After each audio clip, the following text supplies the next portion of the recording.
That helps me. In Andrômeda, one of the things that they stress is creating a race of leaders. In that leadership, everyone has a responsibility to not only be a leader themselves, but to make a leader of everyone else. And in that, everybody moves together. There may be varying different degrees, but everybody moves together. This is something that they have stressed over and over and over again. They've also stressed being as close to nature as possible. You folks here in Hawaii, that's really easy. And you live in an incredible place. For those of us who live on the mainland or in other countries, in big cities, it's much more difficult. I want you to know that we're the only planet that I'm aware of that uses currency. Okay? In fact, I had an experience where Mourinho and Facéas had asked me to try to explain to them why we used money, or what they refer to as paper with pictures on it. So I spent a great deal of time in between contacts putting something together for them. And I had a contact. I was living in Malibu at the time up on Decker Canyon, and I had this opportunity to present this information to them. So as I'm presenting it, I'm going through it. I had a paper with me that I was reading it off and had little charts that I'd carried in my backpack. And when it was all over, and of course they already knew this information because they've been watching our history, Facéas said, thank you very much. Mourinho said, thank you very much. I enjoyed it. But Facéas just looked at me, and he just had a very straight face. And he just said, I don't understand. And I said, well, what do you not understand? Now, Facéas was always telepathic. He never learned to use his vocal cords. He said, I don't understand why you have to live, why you have to pay to live on a planet you were born on. Why do you have to pay to live on a planet you were born on?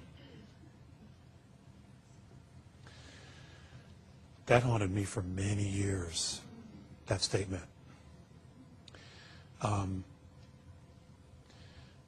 Because, how do we unravel that? What do we create in order to drop that paradigm? And how do we create it? Who's going to step up and say, you know what? We have fought wars over money. We have fought wars over gold. We have fought wars over this and fought wars over that. We have nearly destroyed the planet. We have destroyed species. We're destroying humanity. And it's all over power, wealth, and things like that. How do we move from this paradigm to the next paradigm? How do we do it? I know that there are a lot of folks trying, making suggestions, talking to people, sharing their perspectives. I know there are a lot of contactees. There are folks, there are hundreds and hundreds, probably thousands, who have not come forward yet. The extraterrestrial civilizations have given up on the governments of the world, of Earth, a long time ago. The only ones that are actually fully integrating with a lot of the Earth governments, you don't really want to meet anyway. So,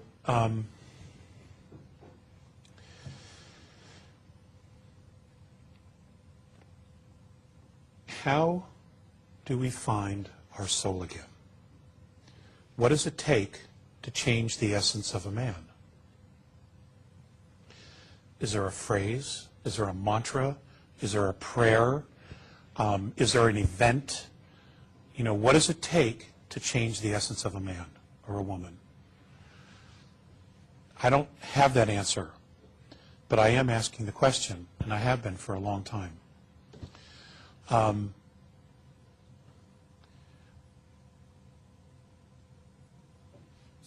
many of us,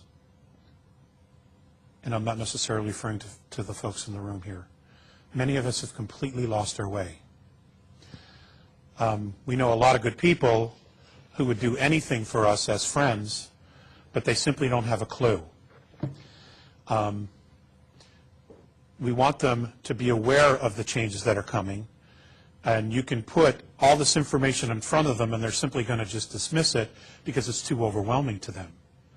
You know, they have to take it in little bites and little slices.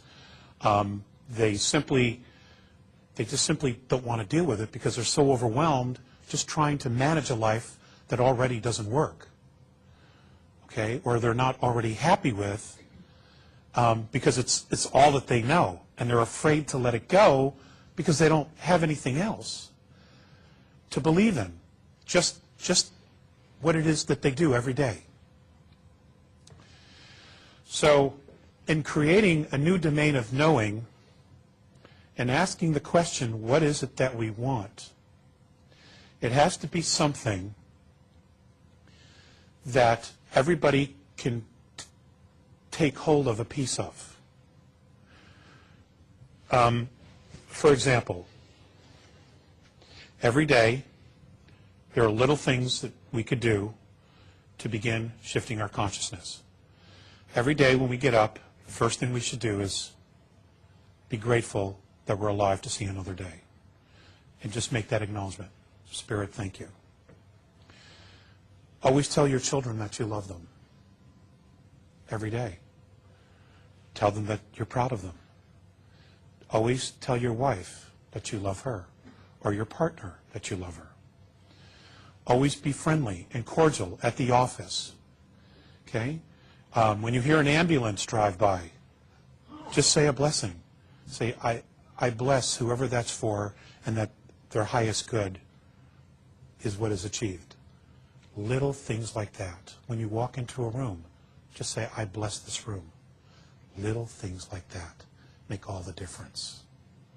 Because it's conscious intent that every day when you do things like that, and that's all it, and those things are easy to do, all right? Is what you do is you begin to polarize. You begin to magnetize those spaces with your thoughts. And whatever you magnetize and you put out, it will come back. It will be mirrored back to you. That's why Earth is boot camp for the soul. It's because that's what it does. It mirrors our shit back to us. You know? And the more shit, the more shit. Okay? And that's why it's so overwhelming after a while.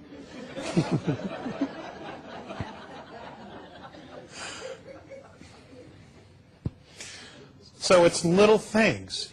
You know, and I share that because these are things that, you know, I've had to try to do, and I struggle to remember them every day. You know, but these are little things that I can do. You